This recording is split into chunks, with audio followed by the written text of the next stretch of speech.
the pain was just so awful that it feels almost masochistic to inflict that pain on myself again.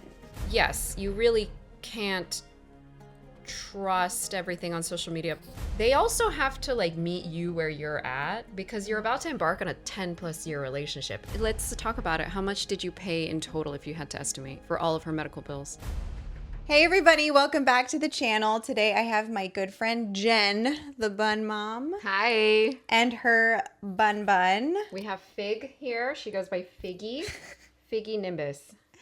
She looks like a cumulonimbus. Little cloud. Oh wait, you gotta hold the mic up. Yeah, to sorry. She is not the most camera ham. She's camera shy. She's a little camera shy. She's a very little everything shy, to be honest. Oh my God, she's stunning. Come on, turn to them. Oh, there you go, little girl. Look how cute you are. Oh my God, you want to talk into the mic?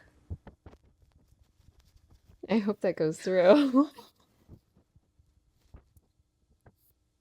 Yeah? That's so interesting. Fig, what do you have to say to the peoples? She's actually an incredibly loud grunter, too. She's so sweet. We're working on the holding. We're working on the just general touch. So yeah, she's not one of those. She's not a Lennon, for sure. Oh, yeah. we respect that. We respect her boundaries. She enforces them plenty. But, you know, maybe down the line, and I won't force it. Well, I am forcing it now, I guess. So she doesn't want to be here. She got her 15 minutes of fame. Oh, good girl. Thank you. Thank you, Figgy. Okay. So Jen is my wonderful neighbor and friend, good friend of many years. And she's just an incredibly wise, experienced, knowledgeable bunny owner. Wow. That I have turned to during many difficult times, especially with Lennon. She has so much great advice, and I thought it would be really cool to just have her on the channel. She's owned many bunnies before, and she has a lot of experience with grief and kind of getting a new bunny and what that process and that journey has been like for her. And I think it'll just be really helpful for so many people who are in my position, who maybe have just lost a bunny or are considering a bunny, and having a really just casual conversation about bunnyhood. So let's go ahead and get into it. Can't wait. Let's do it. First of all, Jen's been in one of my other videos in the past. We did film how to hold your bunny properly. Like a few years ago. I'll go ahead and put it in the iCard. Yeah, it's just been really nice to have a neighbor that has a bunny that's kind of in the same circles in LA with regards to the rescues and stuff, because it's a very small community. Oh, yeah. I'm also really sad because she's moving, and I wanted to like kind of squeeze her in the calendar before she left and just use her big comfy couch for this video, because my couch sucks and it's got it's got like a giant mirror behind it, and I can't have like reflective, you know, right, just situations going on. Yeah, so it's not camera conducive to the best setting. Yes. Not for like this. First of all, let's start with how we met. Okay. We met because there was a fire alarm that went off. I had just moved into this building, and maybe a month in, we had this blaring fire alarm go off. You'd already been here for a few years. I gather my rabbit. I see another person with an Did you have rabbit. You had 2 rabbits at the time? Yeah. And you came out with both of them? Yeah. Maybe one of them was stuffed in the carrier. Okay. I don't know. I was freaking out. I thought maybe there was a real fire. So, and I saw you in your slippers holding a little black bunny. I said, huh. It was just like the Spider-Man meme. We were like, oh my gosh. Yeah. Like there's another bunny person. It's not common, you know? It's really not common, like let alone in your same apartment building in a city of like 13 million people. When you have a bunny, you're usually your circle's only person they know with a bunny. Yeah. And so you're always getting the bunny memes. Those videos on Instagram of them, like, you know, that one with the bunny eating the strawberry on its back? It pisses me off all the time.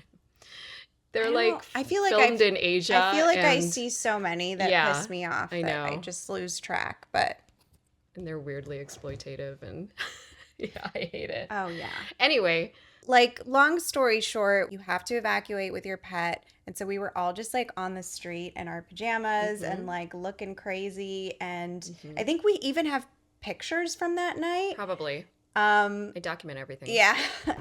It was so hard to get her out from under the bed. Same. She was under the couch. Oh, it's a little girl? Yeah. These are both girls. Cute for both of us It was a and our bunnies. It was a cute meet cute. Yeah. Yeah. And our bunnies, exactly. Yes. They became senior friends. Yeah. Played Yeah, at that bingo point, every Sunday. Yeah, at that point she was 8 at least. She so, was senior. She was 8. I think yours was 7 or something. Or it was 7-ish. Yeah. Yeah. So, yeah, I met you outside. We chatted. Oh my gosh, you're a bunny person. And then she told me her name. And I remember that name. And I remember us working at the same rescue. And yeah. So I feel like I remembered you. And then at that point, the floodgates opened where we're able to just kind of trauma bond, but from different distinct experiences at this rescue. Yeah, I just remember we were like, oh my God, you volunteered with this rescue that I volunteered with, like at the same time, Yeah. like 10 years ago or 8 years ago, whatever it was.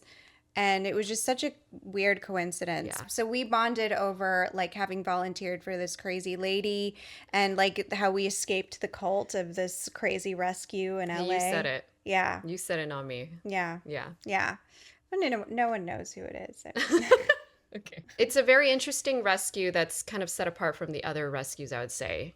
The rabbit rescues in general Southern California area. And then, I don't know, you've been my neighbor for like 4 years, and now Yes. she's leaving. She's Mm-hmm. moving on to bigger, better things. We had like will moments too, like in the middle of the night, like Lennon would have something going on. She'll need to like borrow a little bit of Medicam or Yeah, you know. yeah. And then I like had your Medicam, and then you needed it in the middle of the night. Because of those senior bunnies. They were both medicated at the time. Yeah. Yeah, they were both just like dying. They had a whole laundry list of things that they were on. Yeah. With different ailments.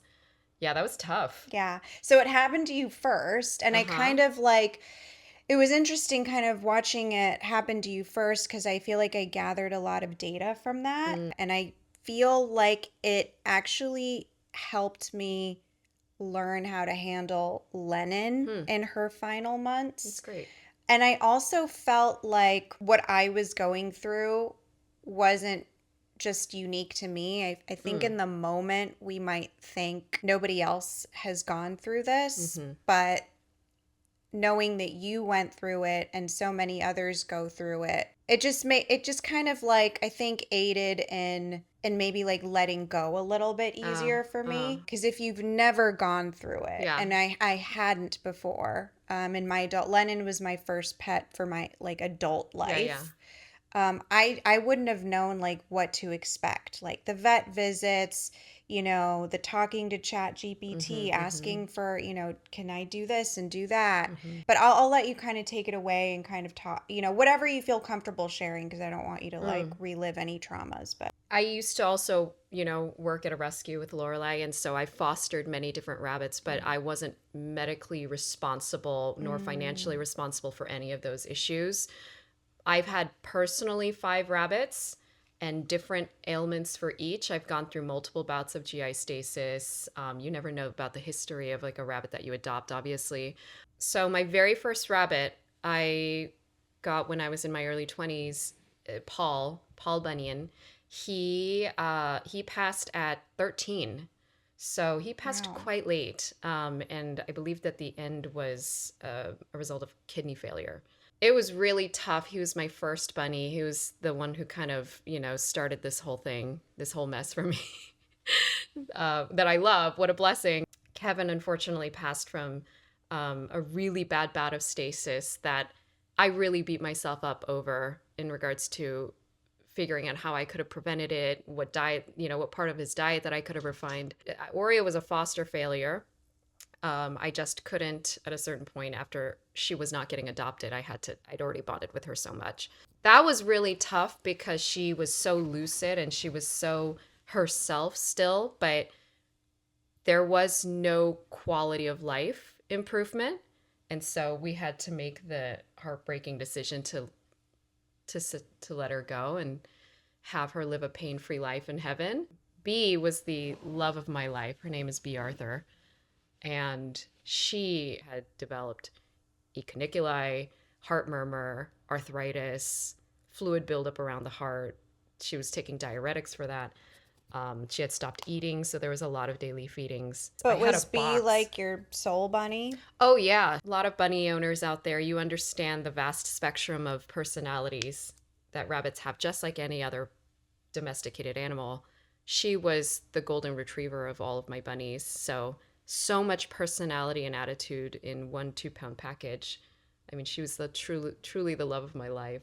I can't even talk about it too long, but that was the one I was the most in denial about. You know, I took her to the vet for the very last time, not thinking it was the very last time. Okay, let's kind of talk about grief a little bit because Mm-hmm. you've been through it so many times with different bunnies. Mm-hmm. First of all, like what's your grief journey been like with each bunny? Do you take the experience from like that previous death into the next, or has each one been totally different? Mm. And then how have you also managed to come out on the other side of it? It's a good question. Um, I'm the type of person to soothe fear and anxiety with action. So when someone that I'm taking care of is in need, I don't really dwell on my feelings about it very much. I just act. I Hmm. schedule the next appointment, I administer the next medication. It's not until obviously they're gone You're just on or autopilot. well, I'm also maybe um delusionally believing that they will continue to be with me. Mm. I don't really think about their loss until I'm left with no options. And that's usually in a cold, sterile vet's office where they're telling me it's not good to keep this going. And that's Mm. when I really break down and I have to face the sheer reality that I'm not going home with my bunny. It's just never stopped me from taking care of other animals. I mean, at a certain point, I had all four of them at one time in one bedroom apartment. And so I had other bunnies to care for as one passed away. But losing Bee, she was the very last of my little tribe. So that was the most devastating, I think. Yeah. But I write about it a lot. I talk about it with my therapist a lot. I make sure to let others around me understand the gravity of the loss because I think with rabbits, many people don't really give it the same emotional weight as losing a dog or a cat. Mm-hmm. It's, to most people, it's kind of this abstract animal that, oh, yeah, I had a rabbit when I was younger and it kept in a cage and it died after 2 to 3 years. We don't know why, or we put it in a hutch outside. They kind of see it as like losing a hamster, which can also be devastating to a hamster owner. Yeah. They don't understand like relationship you can develop with a rabbit as much, and I'm sure you understand how deep that relationship can be. It can feel like your own child that like came out of your body. Yeah. Because basically, with the other bunnies, it was like a tribe, it was like a group, Mm-hmm. right? So when one did pass away, you still had the obligation to take care of your remaining bunnies. Mm-hmm. So that's different from, okay, the last member of the tribe passes away. Mm-hmm. Now you're bunnyless, like Mm-hmm. no bunny. Mm-hmm. How do you then take the leap from I'm ready for a completely different rabbit, Mm-hmm. independent of Square my one. past life? Mm-hmm. This is like a new start. How do you go from that to that? Like what was your process? I think that, my history with animals is the biggest contributor there. I've had pets since I was born. I've never, I'm in my 30s now. I've never not had an animal before. And so it felt bizarre and strange to not be caring for another small, vulnerable creature. And so that was the biggest primary reason was it was just too damn quiet in my house. And I felt almost purposeless because animals are the reason I'm on this earth, among other things, but primarily that. And so it felt like not me to not be caring for another small, voiceless critter who maybe it was a little self-serving too. Maybe it's a little bit of, I need this for myself, but there are hundreds and thousands of rabbits all around the world, around the country, that need homes. And I think working in rescue taught me how desperate there's a need for any home willing to just house a rabbit, whether temporarily or permanently. And so I kind of live by the creed of, if not me, then who? And so I knew that that was my responsibility on this earth, is to care for another small being and also have it feed my soul. Yeah. So beautifully put. Like for me, it's been really difficult to get a bunny after Lennon. Now I'm going on over a year. Yeah. And I can't. I have a blockage that I can't break through no matter how hard I try. I've fostered, I've, gone to the shelter and visited bunnies. There is just something in me that is still so exhausted. Oh. And also so hurt that the pain was just so awful that it feels almost masochistic to inflict that pain on myself again. Like, it's like, oh, why would you go and hurt yourself again? Like, that's, I think, what's going on with me, Is there any part of it that is attributed to maybe a feeling of betrayal to Lennon? Not at all. I actually think Lennon would want me to help other bunnies. Right. If I wanted to really honor Lennon, I would go and rescue another bunny right now, because that's what she would want. Yeah. I actually feel like I'm betraying her by not getting another rabbit. It's quite the opposite. But it's too much PTSD that's accrued. It is, yeah. It's tough going through that. It is. Yeah. And it's interesting because if she was kind of your main experience having a pet, that was overwhelming for you, know? Yeah. Because are you saying that in your like earlier 20s or your teens you didn't have any pets? Nope. I had a childhood dog. I think like a lot of people. You passed away when I was 18. And then I didn't, and that was, that was incredibly sad and difficult. Like, I still think of that dog to this day. What's her name? His name was Miles. He was a black lab. Cute. Yeah. I still have his pictures, and his collar hung up on my wall. There is just something so different about what happened with Lennon, I feel. Because, yeah, she was my first adulthood pet. That you took care of yourself, 100%. That I took care of myself. It wasn't like something that I had to beg my mom permission for, that wasn't being funded by my parents. Right. This was something that I really had like babied from 6 weeks of age till her very last breath. And so I oversaw her whole life. She also entered my life during an incredibly, transformative time. I think anyone like in their mid-20s, that's just a really critical period, that transition between 20s to 30s. Yeah. When I got her at like 25 or 26, that's a baby Lorelei. Like it's an LA baby. An LA baby, but also a millennial an LA baby. 25 is like an around the country 17, honestly. Yes, but also in the bigger context of things, I would argue a millennial baby, because we're just delayed in general. But no, I mean, I look at a 25-year-old nowadays and I think, oh, baby, Baby. Yeah. Just out of college. Just like prefrontal cortex just developed. So I was still making terrible life decisions at that age.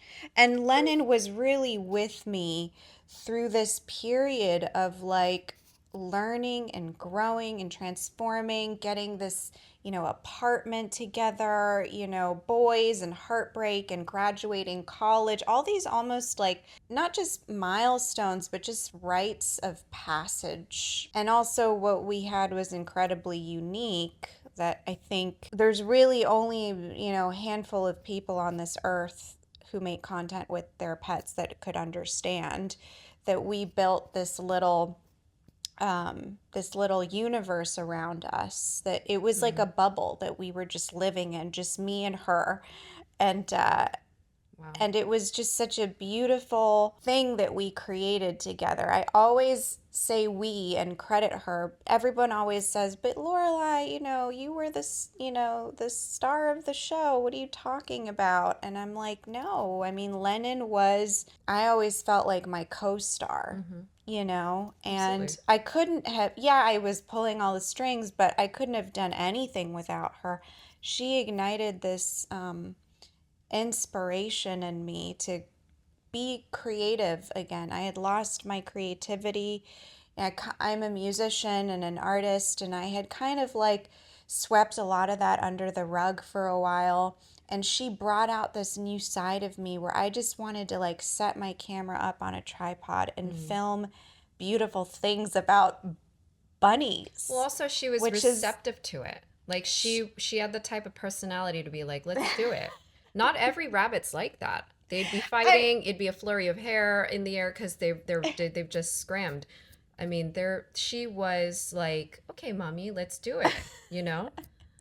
that's the hilarious thing is, yeah, she was very malleable and flexible with me and put up with so many of my crazy antics. Well, But that's trust too. it's That's a trust. crazy amount of trust that's built up.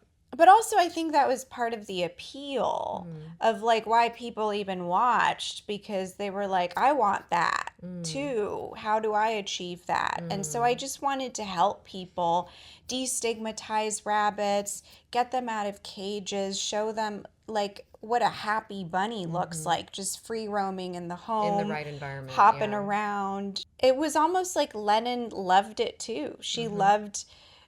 She probably knew deep down on some level that she was helping other bunnies too. Oh my God, I'm gonna freaking cry this whole episode. Um, I Yeah, it's tough talking about it. It's tough thinking about the gravity of the impact she had in this world and to everybody like watching and to you. Because no matter what people were getting from her, you you guys, you went to bed together, you ate your meals together. She mhm. was your child, Yeah. you know? Yeah, no, we were very in sync. And I think that's one of the key elements that I want to highlight, talking to you here, especially at the end of a rabbit's life, to know like when it's time to let them go, like when they give you permission to do that. Because I always get people asking me, how do I know? How do I know? We absolutely know that Mm-hmm. because, again, the relationship, and this is not everybody's, story, but like when it's, solitary woman living by herself with a rabbit, Yeah. already we're very emotionally attuned to everything. But with a bunny who's also nonverbal and Mm. not making noises, there's such a body language that you come to understand.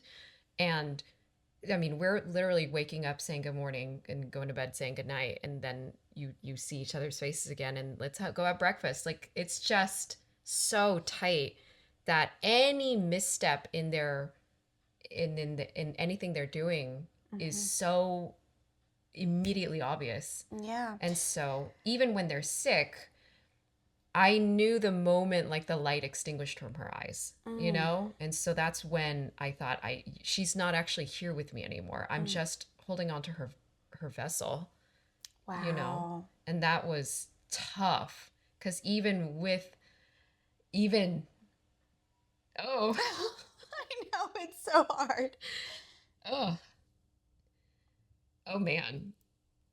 Even like at the last moments when I'm holding her, even when like maybe 10% of her is still left in her body, she still, I think, said, it's okay. Like, I love you so much. And, you know, yeah. I don't know how to articulate it. It's Because just, you know, yeah. the funny thing is, like, We're just going to be crying on this camera.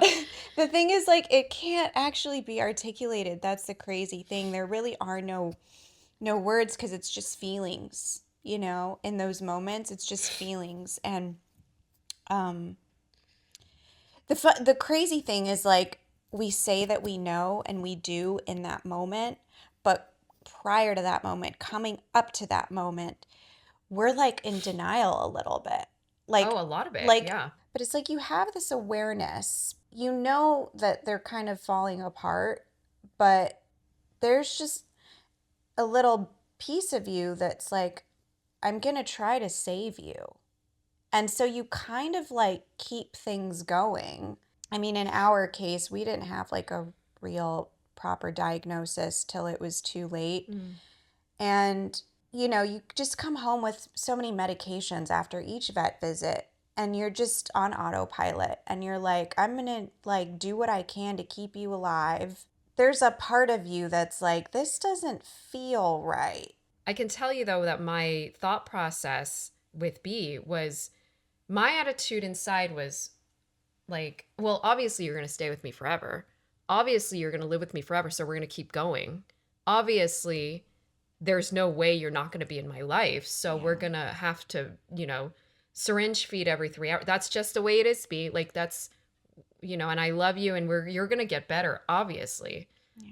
Even, you know, even as she's withering away ounce by ounce, I said, of course we're going to be together forever. You're my soulmate. So it's up to you to know when that moment is where you have to decouple her quality of life from your desperation for companionship, you know? Yeah. Because she is her own autonomous little being that is 100% reliant on you for her life. She can't take Papa Tylenol or anything like that. Yeah. So you have to make that tough call as to when I can't, we can't even know the gravity of pain that they're under or the emotional weight that it has on them. Yeah. But pets, you know, especially ones that have been domesticated over centuries, they live for you. At that point, B lived for me and I lived for her, just as the same with you and Lennon. So you really have to be very careful with rabbits in your projection on them, your emotional, physical, mental projections on them, because they can't tell you otherwise. Yeah. And that was part of it too. It's like you can't conceptualize a life without them. Especially me. Like I always knew the Oh, day yeah. would come. I Like can imagine for you. like we know the day is going to come. And for me, I had so much I suffered so much anticipatory grief for I would say years before she passed. Like I'm sure before she ever even had any diagnosis of Yeah, anything. when she was healthy. I was like crying every day that you're going to leave me, you're going to Yeah, leave me. me You too. can't leave me. You can't leave. And then it happens and you're like, "Holy crap." Like I almost felt like I had to learn how to relive like a life as a normal human. Like how do I feed myself and get out of bed and go get my hair done and like how do I even make a video actually going forward, because that was a big part of it too, is just this big channel that we have and all the content that we used to make. And I do feel like in a way even though I haven't been able to get another rabbit yet, that I continue to honor her just through doing stuff like this, through making videos, through, you know, continuing to post about her and stuff and just continually share the message that I've always shared. Now you have this new bunny, post losing your soul bunny. Tell me how that has been going, like from beginning to now.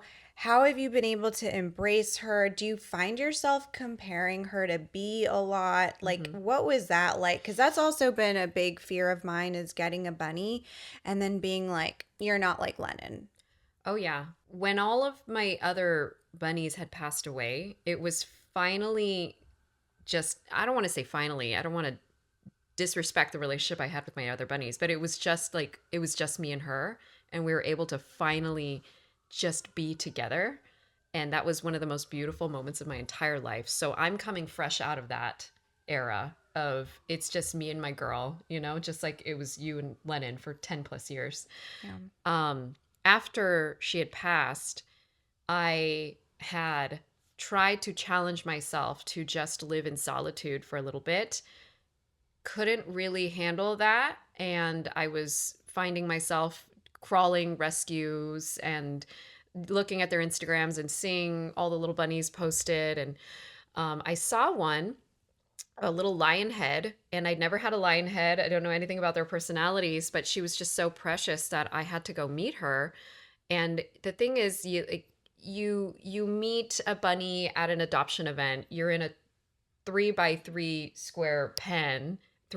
foot square pen, and there's not a lot you can do to like gauge them. I adopted her based off of this 30-minute meeting that I had with her. I had an understanding a little bit about her history. She was at a shelter for the first 9 months of her life. I don't want to say everybody that comes from that kind of environment is any which way, but she, if anybody follows attachment theory, she is absolutely an avoidant type. She really is. She is very much, she's an INTJ for any Myers-Briggs folks.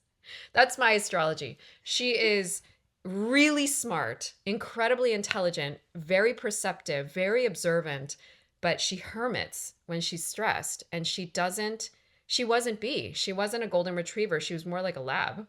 And so that was really hard for me to discover and unfold day after day of you're not B, you're not B, more and more little signs of you're not her. That's very unfair of me to have done because she has her own story, her own personality, and I've already made this commitment to bring her into my life and care for her for the duration of her life. It was not an option to give her back or say this isn't working for us the same way you wouldn't with adopting a child. That's your child now. So but that it doesn't mean that it's not hard. And so it took a good few months before I could even like admit that I loved her, or I didn't actually love her for the first 7, 8, 9 months. I just cared for her the way that I should. But little by little, you start to see small progressions of, okay, we have the same daily routine every day. This person is feeding me. This person is keeping me safe. I will let her touch me here on my ears. I will let her, pick me up to go into another room. I will let her do all these things, but still retain my sense of autonomy. So she's extremely autonomous and cares a lot about her personal space. And so, B was very much like, and Lennon's similar, mold me however you want, pick me up, touch my butt, I don't care. Yeah. But her giving me a little inch was so meaningful for me. And that's when I really started to tell her I love her and to tell myself that I love this bunny, is that she's making a small amount of effort. Because, there's kind of two schools of thought, right? There is, as someone likes to say, kidnap them into love, or completely just go at their pace. Go on the floor, let them crawl all over you. And both approaches are right, I think, in different capacities, because as much as you need to go at a bunny's pace, they also have to like meet you where you're at, because you're about to embark on a 10 plus year relationship if all goes well, right? God willing. So I needed her to understand this is how I am, and I'm respecting how you are, but I like to pet you. I want to spend time together. You can't be holed under my bed all day long. And so I stopped comparing after that, respecting who B was, and now respecting this new bunny, who she is. And it brought me back to my roots of generally respecting an animal that is not your property, but its own autonomous little being, And it was a net positive experience. Yeah. I love you talking like business terms. You're like in quarter one, it was a net positive. I started saying I love you to her at Q4, Yeah. Oh my God. When people talk like that, it Yeah. irks me so. Oh Not my God. Am I in a No, business podcast? when people say like Q1, like Oh my gosh. Q1 of my life. Oh I'm no. like, God, stop. I can't. I'm No, sorry. no. It's actually like really cute and endearing and everything coming from you. I'm sorry, But, guys. like, I'm a corporate girly. Anyway, I'm trying to undo it. yeah. Anyway. No, but that's like actually really well put, because you are still respecting and honoring B, but they're two different bodies, two different minds. Absolutely. And it's funny because I'm conscious of that, but you know, it is hard, especially like, let's say your previous bunny was like really outgoing and really extroverted, Mm-hmm. and then your next bunny is like the complete opposite. Mm-hmm. And you're used to being able to scoop up your old bunny and kiss them all over the face and, you know, do all these things. They're grooming you. You're getting feedback that That's way. the thing. They're grooming you. And then you go from that to like a bunny that doesn't have any of that behavior. That would actually send me into a shock. Like, I would be kind of like, oh, wow. Wait, do you love me? Yeah. Like, yeah. Yeah. And I've been very blessed with pretty affectionate bunnies. And the fosters, obviously, I didn't want to establish a relationship with because they wouldn't be with me forever. So it would be a little bit more of a functional relationship. But with her, she has not groomed me to date. And I just figure, okay, maybe that's a year 3 thing, you know, or year 4. And that's tough, but it's teaching me patience and respecting, another living being. But it's hard. And if you were to ever come to own another bunny, you might get blessed with a very affectionate one. And you can gauge that a little bit, obviously, when meeting them. Yeah, it's hard to know because I did foster one bunny who you met like for like a split Super second, and sweet. she was almost like a reincarnation of Lennon's personality. And yeah, to this day I beat myself up for not having like pursued it on a stronger level, but like the powers that be were just like, no, it's not your time, because she wound up getting adopted by another That's family great. anyway, so we're happy for her. Then the next foster bunny after her was like really mean to me, actually. Mean in what way? Oh, she would nip, and but Oh. she actually she turned out to be pregnant, so that was the reason she was aggressive. Protective of her own body. She's, spayed now. It just depends. Like, every rabbit is so different, but I want to like paint them all with the same brush and feel like they're all like Lennon, but I know they're not. I would love just, I'm sure a lot of your viewers have bunnies of their own that Yeah. may not be like Lennon. Yeah. And they wonder, why can't my bunny groom me, love me, let me pick them up? I hear that all the time. Yeah. And they feel kind of almost like cursed by it. And I want people to understand, don't undercut the possibility of a relationship building, because I've seen it with, fresh out of a shelter rabbit that learns a little bit about you and meets you where you are. And that's what I'm working on with Fig. And I know we'll get there. There may be some ceiling, but that's just who she is. Yeah. But I will get to a point where she hits the max capacity of her ability to, be affectionate with me. And that will be much better than when we first met. So if you have a bunny that's not particularly like Lennon, don't feel like you're unlucky. Feel like that's like meeting any other human being who you become friends with over time and you bond with, right? They're observing the shit out of you every day and being very careful because they're prey animals, Yeah. And so they need to know what this person that's 50x their size is going to do and how they're going to move around them and treat them. And it's a very interesting little dance. If you have had a Lennon-like bunny, then that's a huge blessing, and it's very hard to kind of go up from there and to not project that expectation on other bunnies. But It you is can also hard. find and develop love with another animal Yeah. again, and do so in honor of your previous love. Yeah.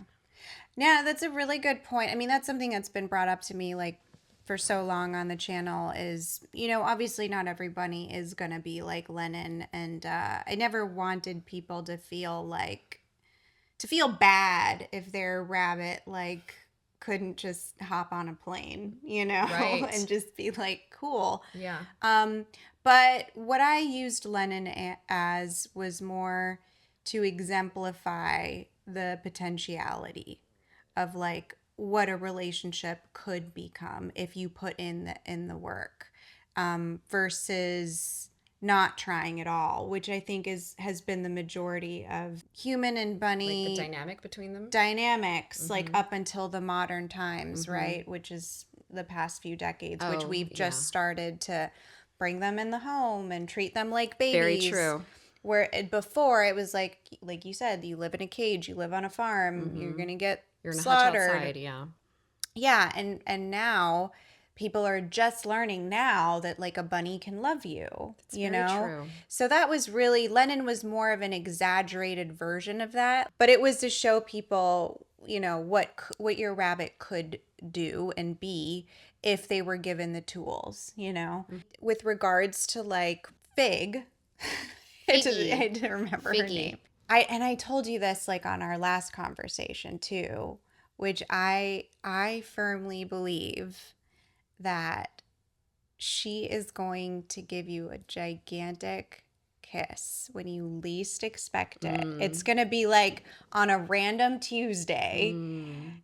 and you're going to do a double take and you're going to go into complete shock, and Mm-hmm. you're going to cry and you're going to remember me. I told Mm. her this. You're going to say, I will. "Damn it, Lorelei was right." Mm-hmm. And you're going to break down I will. and you're going to look at that little picture Oh, of B, yeah. because it's actually B in Uh-huh. her little body. Uh-huh. I like to think that these bunnies' spirits live on in the next pet that we Hmm. get to. Like that might be a little woo woo, but I feel like my next rabbit, whenever that will be, it like they will be sent from Lennon, Mm. you know? She is exactly what I need at this season of my life because I'm also going through obviously another transitionary period for other things in my life where a lot of my paradigm is shifting, including now even caring for a bunny. And it's not being handed to me on a silver platter. And so I have to work at it every day. I have to Mm. work at it with her and observe her and have her observe me. And we kind of continue to create this like contract between us of what we expect of each other. And it's teaching me a lot about what I thought about pets in captivity and animals in general, you know? I mean, I'm sure people at farm rescues or other types of rescue, wildlife rescue, they would understand this very well is you really have to respect their pace. Um but the difference is I think with those and pets is like we're creating like a very relational kind of dynamic here, you know, like it feels a little like parent child. And so gosh, there was something else that I wanted to say. Oh, you had brought up a really good point about pets that you see on social media going on planes and doing, I mean, even with B, she wouldn't do a lot of things that I would see pets or like other bunny influencers do. Like I follow a lot of bunny influencers in Korea and Japan, and they have tiny little dwarf bunnies that are just like splayed out across their chest. And I sometimes also caught myself thinking, why couldn't B do that, or why can't, God forbid, Fig do that? Um, but that doesn't that's just like any other example of social media. Why is Yeah. this girl, 5'10" and a size 2? That's so unfair. Mm-hmm. You really have to treasure what you have and understand that that is an exaggeration. Yeah. And also remember that, like you said earlier, a lot of that content, especially coming out of Asia, I wish there was more education about in terms of social media literacy, that a lot of that content is manipulated the bunnies are being exploited. They are being put on their backs to do crazy things. Yeah, I mean, I don't want to, diminish good pet ownership just because it's offshore, but yes, you really can't trust everything on social media in general. But yeah, I see bunnies that are still on, wire grated floors and, you know, I'm not a big fan of pet influencers that have exotic animals like chipmunks in a room full of fluorescent lights or raccoon cafes, Yeah. and I'm not a fan of any of that because Yeah. it's purely for human exploitation in my Yeah. opinion. um but like we had said, none of this is natural, so you really just have to do the best that you can with what you have. Yeah. So Yeah. And just on that note, really quick, I've said this before, but there's so many accounts where I'm talking about bunnies specifically, mhm. but like the account holder is a breeder and Oh yeah. their videos go viral all the time. But they've got just like an unlimited supply of bunnies. Or they'll have like a new bunny, and every post it's a Mhm. different bunny. And I want to like link them someday or name them. But They'll I have like also the word like, like rabbitry in them, well, you that know? too. There's the rabbitry. I really don't. I can't ever get behind that. Oh, I'm with you. Yeah. I'm not a fan. Any accounts that constantly have a consistent feed of newborn animals is sus. Mm-hmm. Yeah. Yeah. Especially when they're very cute, fluffy Mm. lion head babies or, dwarf babies. Like they're they're they're pushing them out. Yeah. Yeah. Yeah, for sure. What advice would you have for someone who, AKA me, who has just lost a bunny Ah. and they're just still so deep in their grief? Mm-hmm. Like, is there even advice for that? Because I feel Obviously, I feel like yeah. I just like haven't been able to come out of it.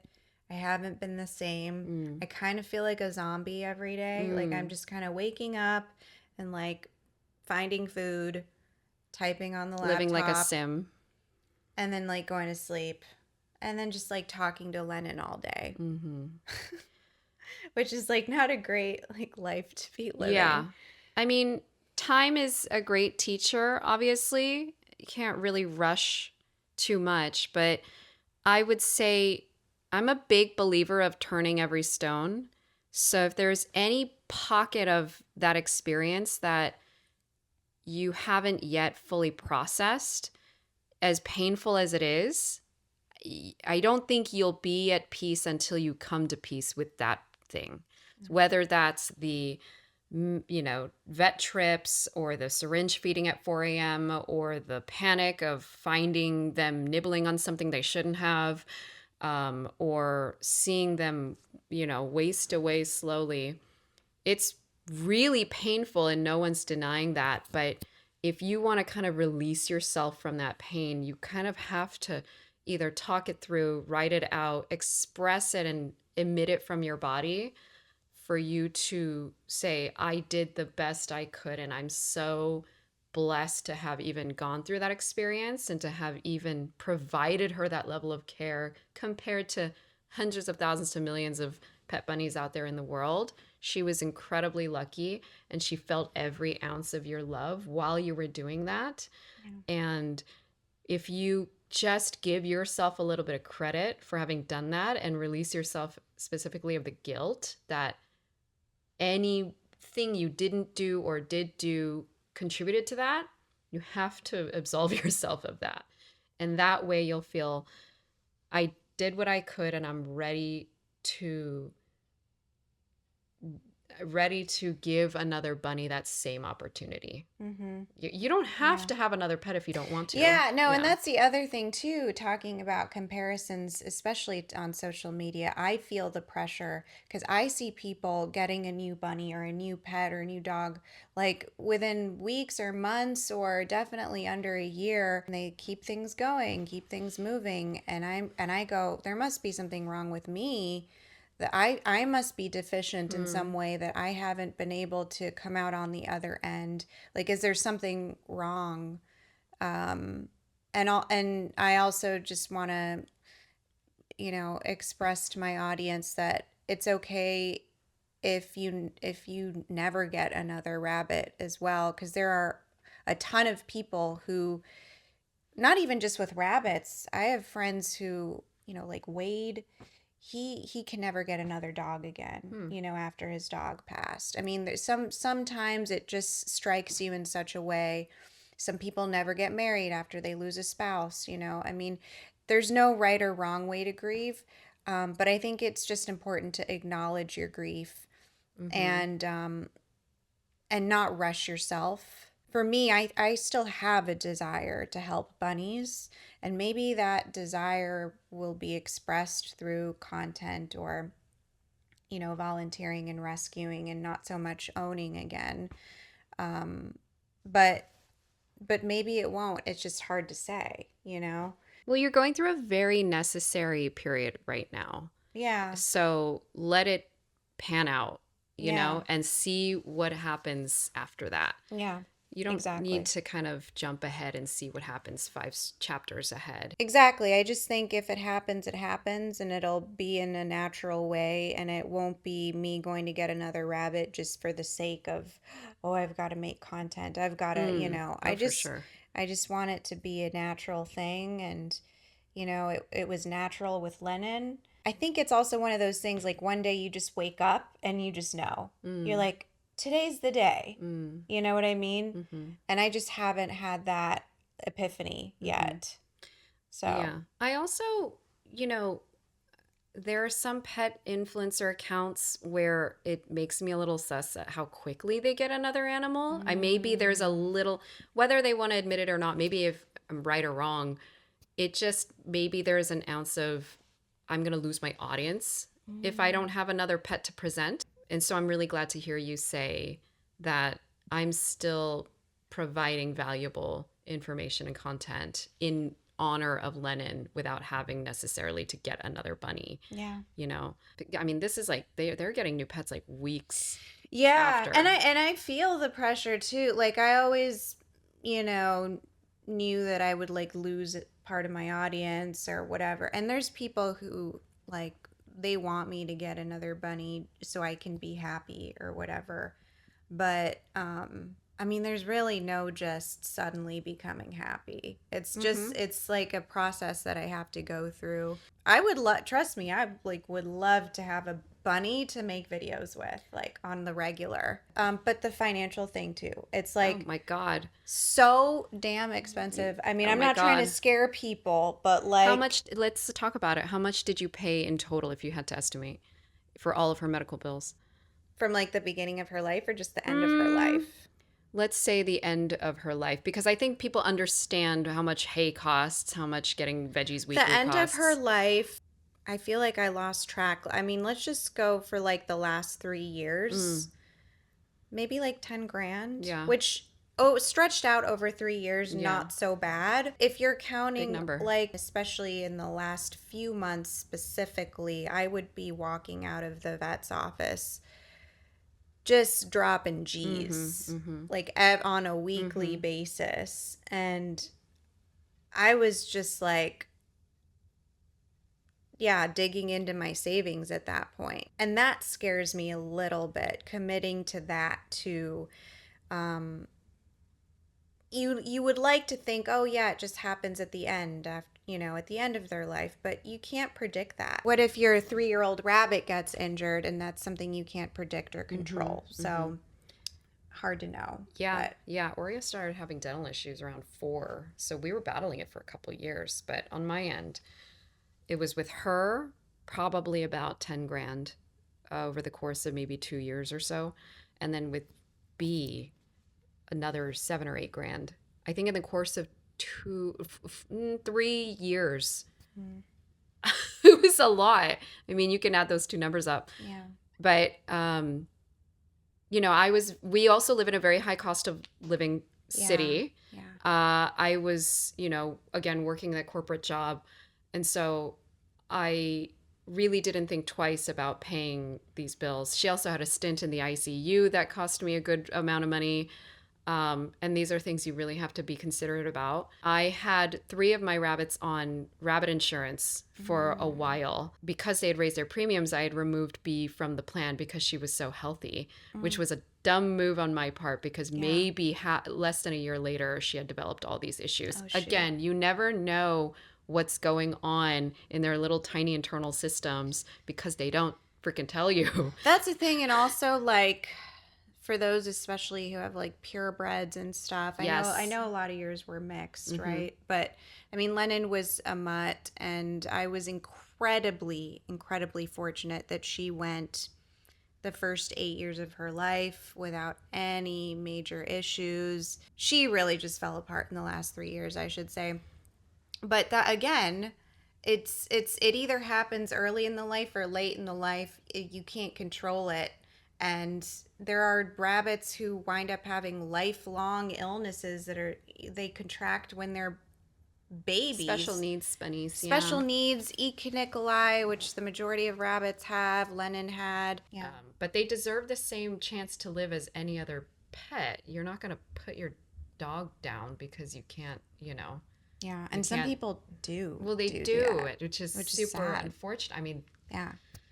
But also, like, even the euthanasia is expensive, and the like, I don't want to. I guess it's the funeral industry, like for humans too, but also for pets. Like, I had visited a pet cemetery because I thought of burying Lennon, and just to buy like this tiniest plot of land was like a few $1,000s for like a bunny, and the way that I mean, these industries exploit people's grief is just like incredible. Even just like ordering like the ashes in a nice little container. I mean, it's like all that costs just money. costs money, which by the way, I get people have to make a living. I get it. I'm not saying things should be free, but even post death, you're paying all this stuff, and it's, yeah. most vets will give you an option for something called aquamation, which is the way that they dispose of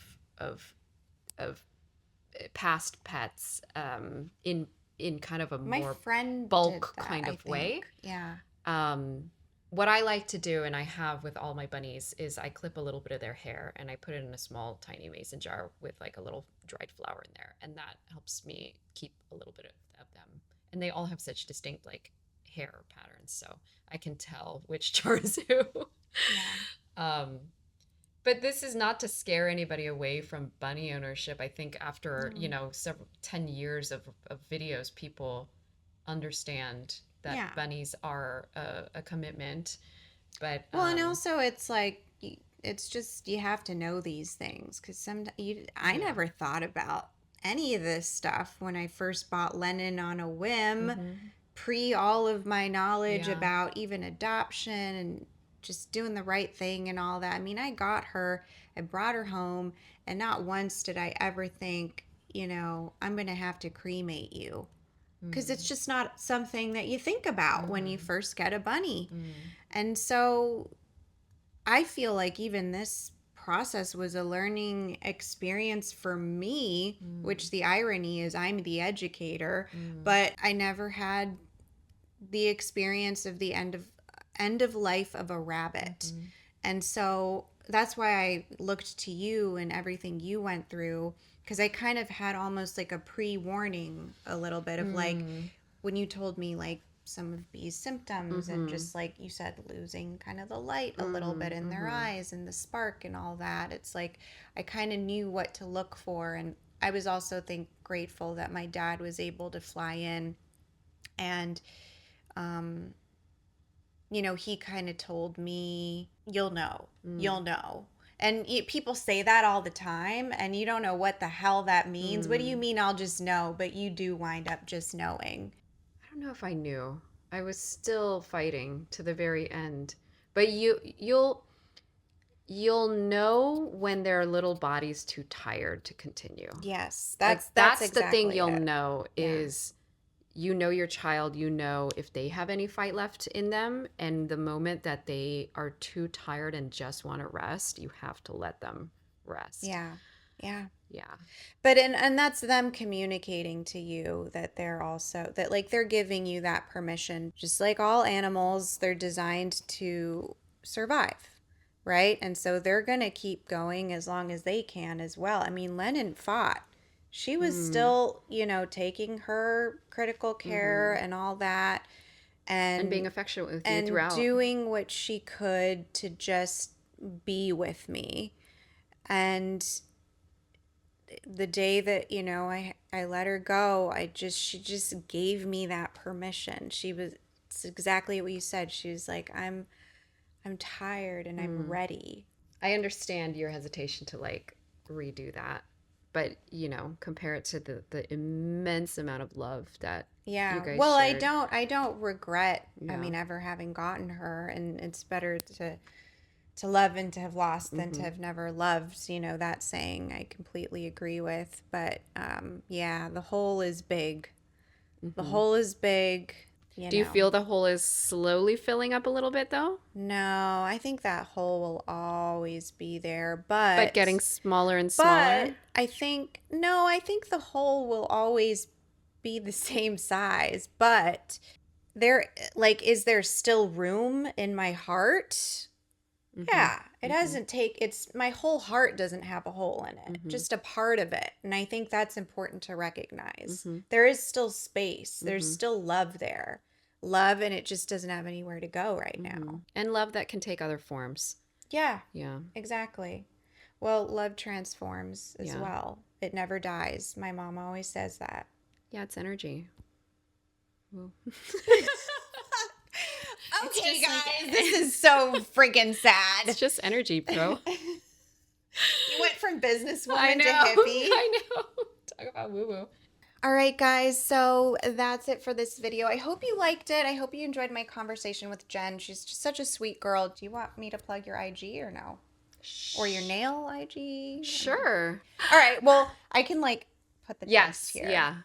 Okay, Yes. so if you want to follow Jen, this is her info, her at. She's also a really cool nail artist. So if you're in the LA area, she comes to you, or that you go. No. They Yeah. go to. Yeah. They I'm go to, home based. Oh, she's home based. Okay. And focus on a lot of interesting art. So if you like that, Yeah, me up. she's really talented. Let's get a clip of the nails in there. Do like a close up. there's a little frog Yeah. that I did. Yay. A little chrome flower. Anyway. So yeah, thanks guys for tuning in. Thank you. In the comments below, write your questions or comments. I'll pass them on to Jen or she'll read them. Let me know. Thanks. Bye. Thanks, guys. Bye.